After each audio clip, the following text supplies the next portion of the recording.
So you just started lure fishing, you got all your nice lure fishing kit for Christmas, and you want to go out and use it and catch some fish. But how do you rig it up? What do you use? When do you use it? And what's going on with all the hooks and the heads and all that kind of stuff? Well, we're going to run you through the 4 rigs you need to know to get catching more fish. We'll look at them in a bit of detail, and we've got this beautiful canal backdrop to have a fish with them as well. This is the Lure Anglers Canal Club stretch down at Warwick. Just give these guys a mention because they do a great job looking after the canal down here with some great zander, perch and pike fishing behind us. So anyway, we'll get on and we'll look at these rigs.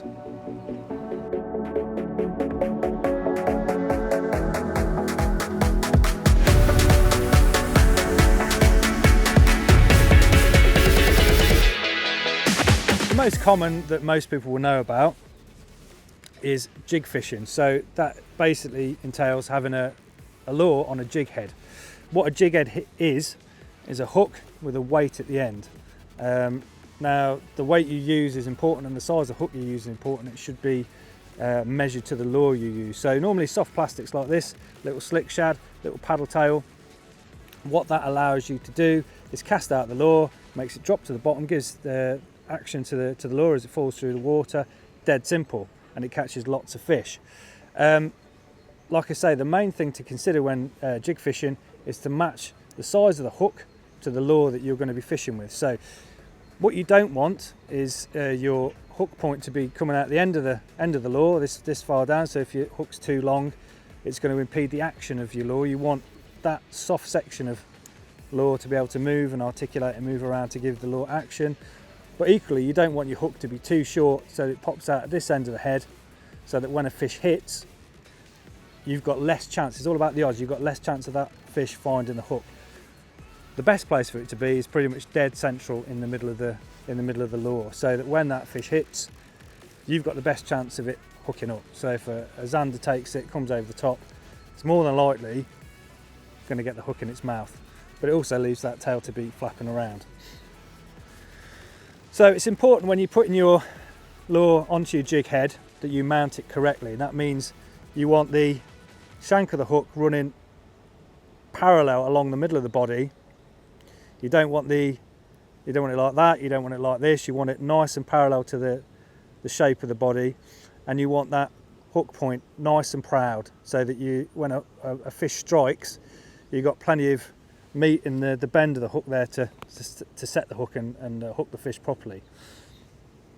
To do that, and to make sure that your hook point comes out at the right point, measure the lure against your hook and just mark it with your finger where that hook bend should come out. And even if you're inclined, you can just make a little nick in the top so you've got a visual reference of where that's going to be. And then feed the lure onto the hook, push it through, make it nice and straight. This will bend, that's the great thing about soft plastics. Bring it out and make sure it exits the top, and then push it on. And what you'll have then is a perfectly mounted soft plastic with the shank of the hook going through the middle. You've got your hook nice and proud. You've got the front of the lure butted up against the weight, and that's ready to rock. So some days you can go with a standard jig head and it's just not working. Like today, for example, we're on the canal, there's been a lot of water come in and there's been a lot of stuff washed onto the bottom of the canal. So you fish with your jig head, and every time you're bringing back a leaf, you're bringing back a piece of wood or whatever, it's just getting hooked up on that bare hook point that's exposed. That's when you reach for our second rig to look at, the Cheeb rig. Now this is Russian in origin, the Cheb rig. I hope I'm pronouncing that correctly. Brought down to the Cheeb rig because it's a lot easier to remember, a lot easier to pronounce. And that's essentially like a jig head, but on an offset hook. So what you've got is a little weight at the front which attaches via a two-ended pin. So that acts like the jig head's weight. And then that goes on to an offset hook, which then goes into your lure and allows you to fish weedlessly. And what weedlessly means is that hook point is not exposed. If you see here, you can see it pops out. Lures like the slick shad here are designed specifically for offset hooks. and weedless rigging with a little slot in their back for that to pop into. But what that means is you can smash it out into the canal or into the lake or river, bring it back, and you're not going to pick up all the detritus, all the debris on the retrieve. So it's always fishing. It's a lot easier. You can fish it nice and slow along the bottom as well without catching anything up. The other thing that the Cheeb rig offers is articulation. So if you've seen on the jig head, you've got a weight and a straight, rigid shank of a hook, which means that lure is beholden to the jig head and just move up and down like that. What the Cheeb does is it articulates on the hook's front end, so even if that weight stays still, the lure can move around. So that gives you a lot more movement, a lot more attraction, makes for a bite machine, a fish to hit that with a lot more movement going on. So that's the Cheeb rig. Really, really smart little addition to your rig arsenal. So moving on from the Cheeb rig, another rig that uses an offset hook that you need in your arsenal is a Texas rig.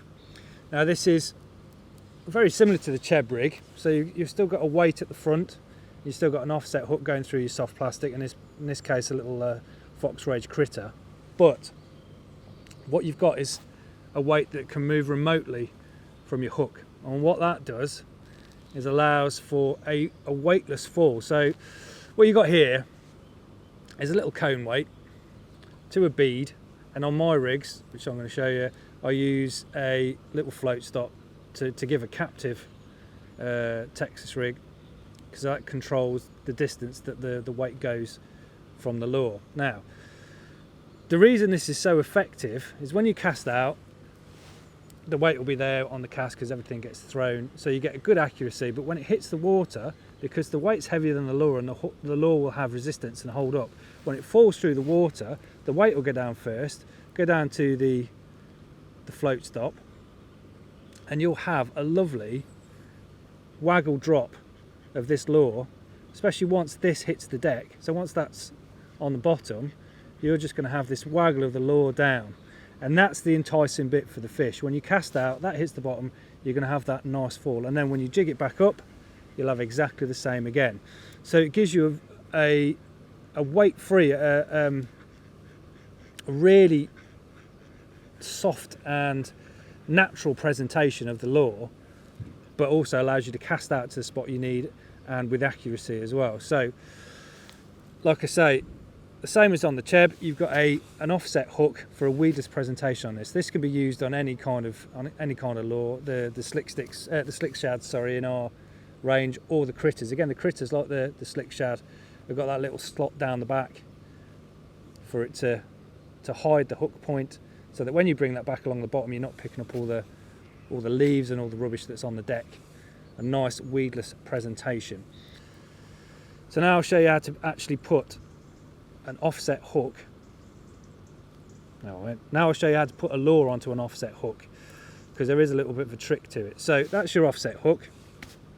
It's essentially, that's the line of the hook, so that's where your eye is, and that's where the point is. So that's the line of the hook, but it comes offset with this big bent shank out here. So that allows you to mount a lure at the front end here and have the hook point through there, but also you need that big gape there for when a fish hits, for the soft plastic to move down, expose the hook point, and then hook up. So what you need to do is firstly look at that little section by the eye of the hook and work out how big that is, because you're going to want to take a chunk of the back end of the lure to fit onto that. So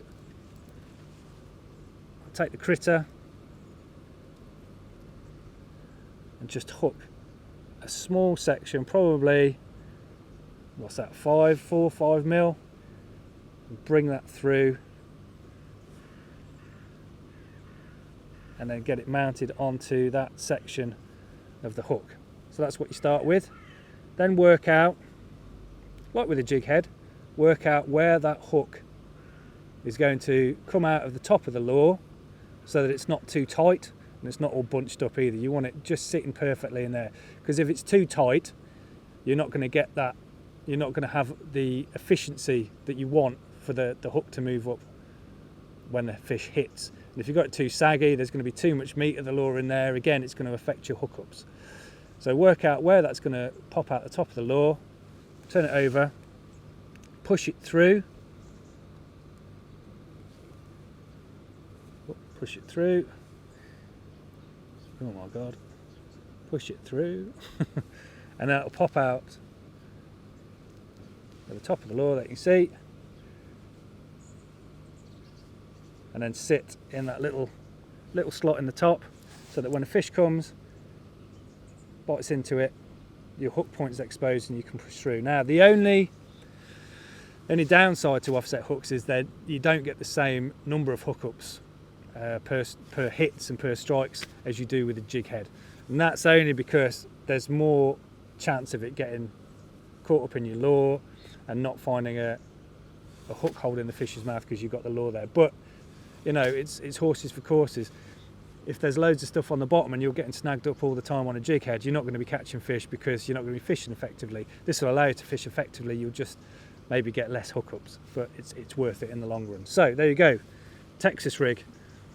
Rig 3 for your lure fishing arsenal that you need to know about and use. And the fourth rig that I would recommend that the beginner gets to grips with is the Dropshot. Now it's so cool because this doesn't actually have a weight on the lure itself.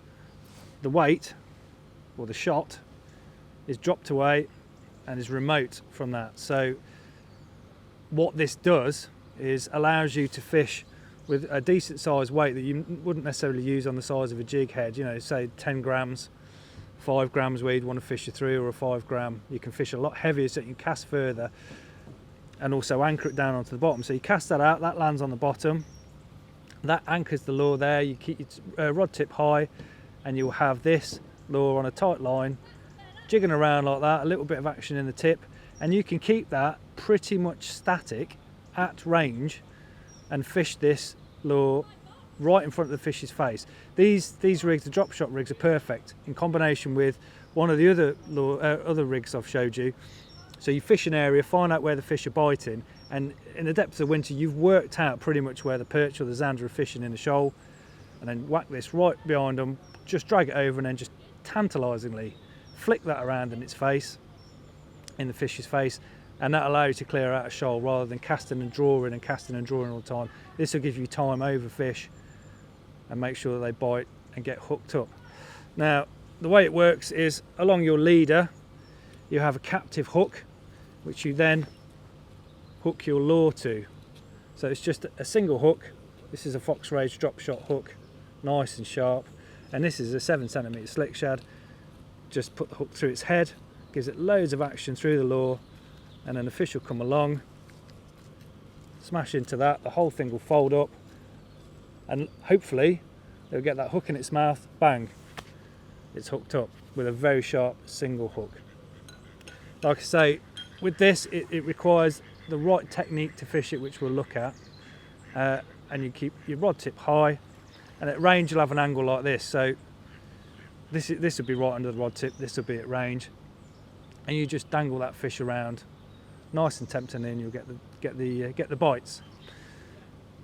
A traditional drop shot weight like this one, this cylinder weight, have a crushed diamond eye on it so that it pinches onto the leader, but you can pull that down, bring it back up, pinch it back on, and change how far away the lure sits from your weight. So that'll change the depth that you're fishing your lure at. You can have it right up, you can have it right down, depending on the length of your leader.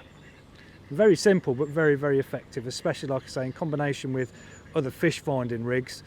This is the lure then you use to clean out a shoal of fish and have a great day's fishing. So tying up your own drop shot rig is really quite straightforward. Take your fluorocarbon, give yourself a good length just so you've got plenty to work with. Bite him off. Take your drop shot hook, pass the line through once, and then take it pretty much halfway, because what you want is a long enough amount after the hook so you can vary your depth. Above the hook, so having your hook with the point upwards, so this will be attached to your main line, take that and just twist a loop like that through.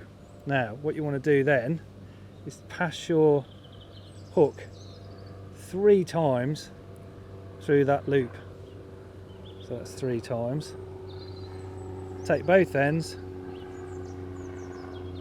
pull them together with that, and you'll have your hook situated along the line and sitting proud like that, because that's quite key to it, just to have your hook sitting proud so it doesn't drop down. You can see that with a lure on in the water, that should be pretty much level. And then that end above the hook tied to your main line, that end below the hook, put your drop shot weight on, trim it to whatever length you want, put your drop shot weight on, give yourself plenty of length so you've got options, and that's your rig. It's as simple as that. Really easy to tie, nice and quick. And even if you're fishing with one rod out on the bank, you've been jig fishing and you think you found a fish and then you want to go for a drop shot, just take your leader off for your jig, tie this one up, get it on, and you fish on the same rod straight away. Very straightforward.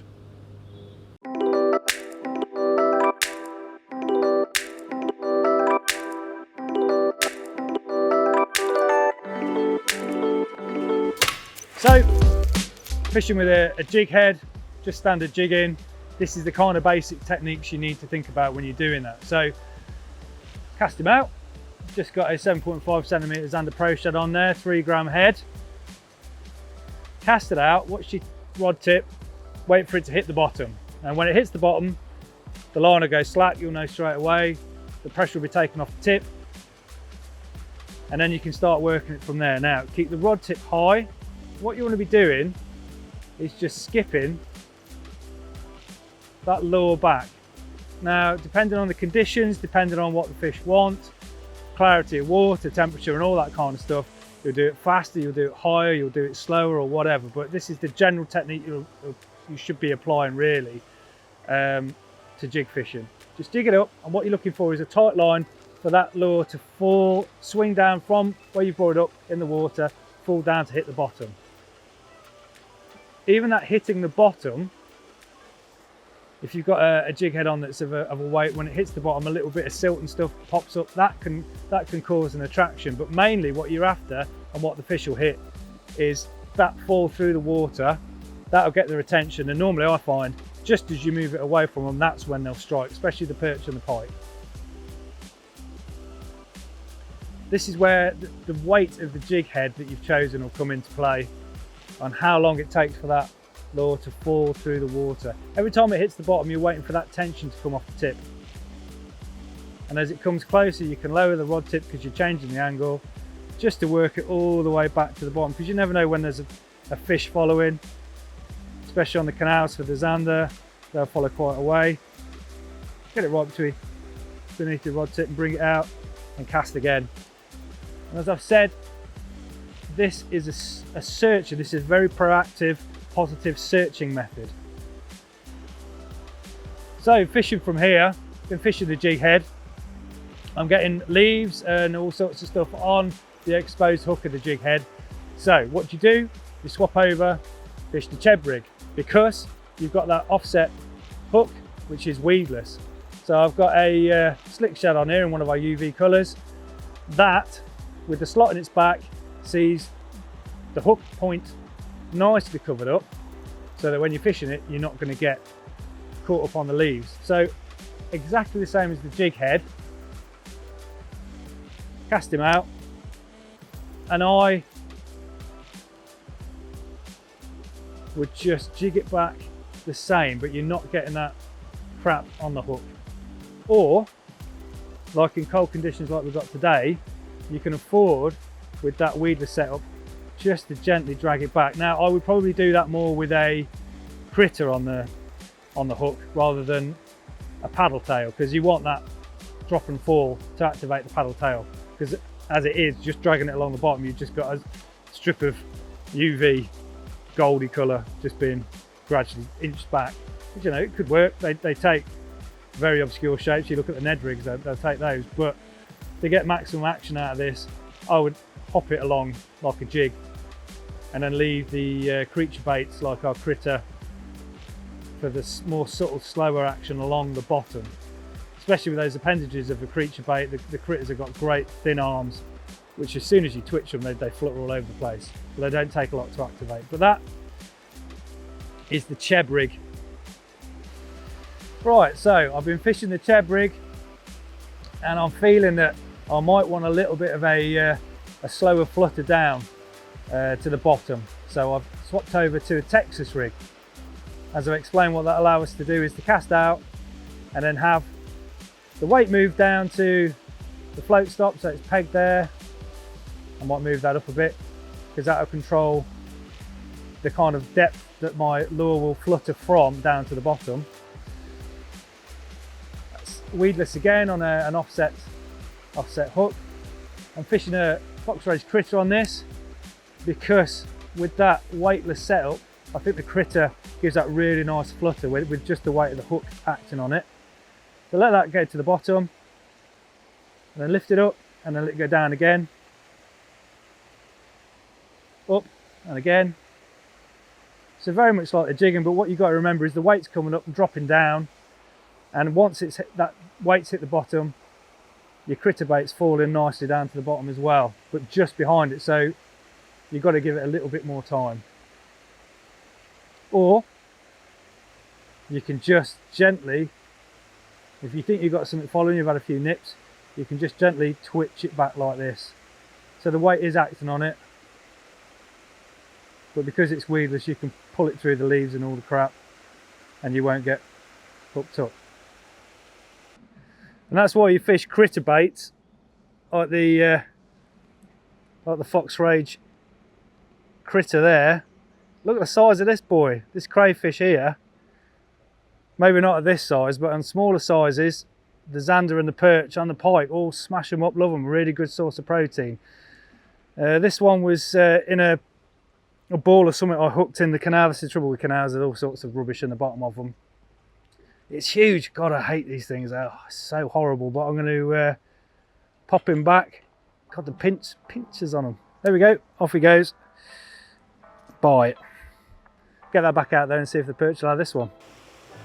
So, I've been fishing that leaf line where we think the bait fish are and where we think the predators are, and I've had a few little plucks. Now, they might be small perch, they might be zander or whatever, but I think I'm possibly working the lure back too fast and not visibly enough when I'm working it slower. So, the perfect rig for the job, Dropshot. I've got it set with probably, what would that be, 20 centimeters, 15 centimeters between the weight and the hook. So that'll give me that depth or thereabouts off the bottom, which, you know, I think the predators are sitting quite low today. So I'll cast that out into the zone, right into the zone, or just past the zone where I think the predators are. If I've cast it just past, I'll just bring it back. I'll wait for that weight to hit the bottom, and that will anchor the rig. I'll get a good bend in the rod before I can move that. So that's really well anchored. And then all I do, keep the rod up and just give it a few little twitches like that. And what that'll do is the lure will be sitting there on the line. At an angle like this, you think of that angle, the line's going into the water. It won't be sitting straight. It'll be sitting at an angle, but as I tweak, that lure will just be wafting up, just twitching away. It is good to use pintails for this for that very reason, because you don't need a paddle tail, because you're not working it like on a jig head, so that it's not activating the paddle tail action. But you can still use paddle tails and they'll still hit them. It's not a hard and fast rule you've got to use pintails. You can even use creature baits on this. And the other good thing is as well, you can really scale it down. If you were fishing one of our micro spikies or micro fry lures with this, you know, normally you'd use a very small hook and like a 2 gram jig head to fish those. But with this, you can use a small drop shot hook, get the lure out into the area with a big weight, which isn't acting on it. So you've got it well anchored over there, you can cast it to range, and you've still got a little lure just working away for you on that rig. It doesn't have to be a static rig either, the drop shot. I mean, that's one of its main functions, and that's why it works well once you've found the fish, just to drop it in into the mixer as you found the fish, and get their attention statically. But you can also work it back, just switch it back every now and again, flick it, anchor it in that place, flick it about, and then move it back another foot or so. So it can be an active method as well. It works really well. You know, we have specific drop shot rods which are very sensitive in the tip, because essentially you're ledgering a lure pretty much because it's static. But like, I've got the new Finesse Street Fighter rod here, and it will do just as good a job really if you only want to carry one rod around. If you're carrying two rods around, bring a jig rod, bring a drop shot rod, and then swap between the two. But if you're using one rod, there's no reason why you can't fish the drop shot on just a normal jigging rod. Just a very slow technique. I haven't got the patience normally for drop shot, unless I know there's definitely fish there and I'm getting bites. I'm too active, I just want to bring the lure back through. But if you've got the patience, it can really pay off. But like I say, it's in combination with jigging or the Cheeb rig or the Texas rig. Once you found those fish, once you found the bites, normally in the middle of winter, it's when it's really hard and those fish are really pocketed up, this is where it comes into its own, and you can clean out a shoal very effectively. So that's the drop shot. You know when and how to use it.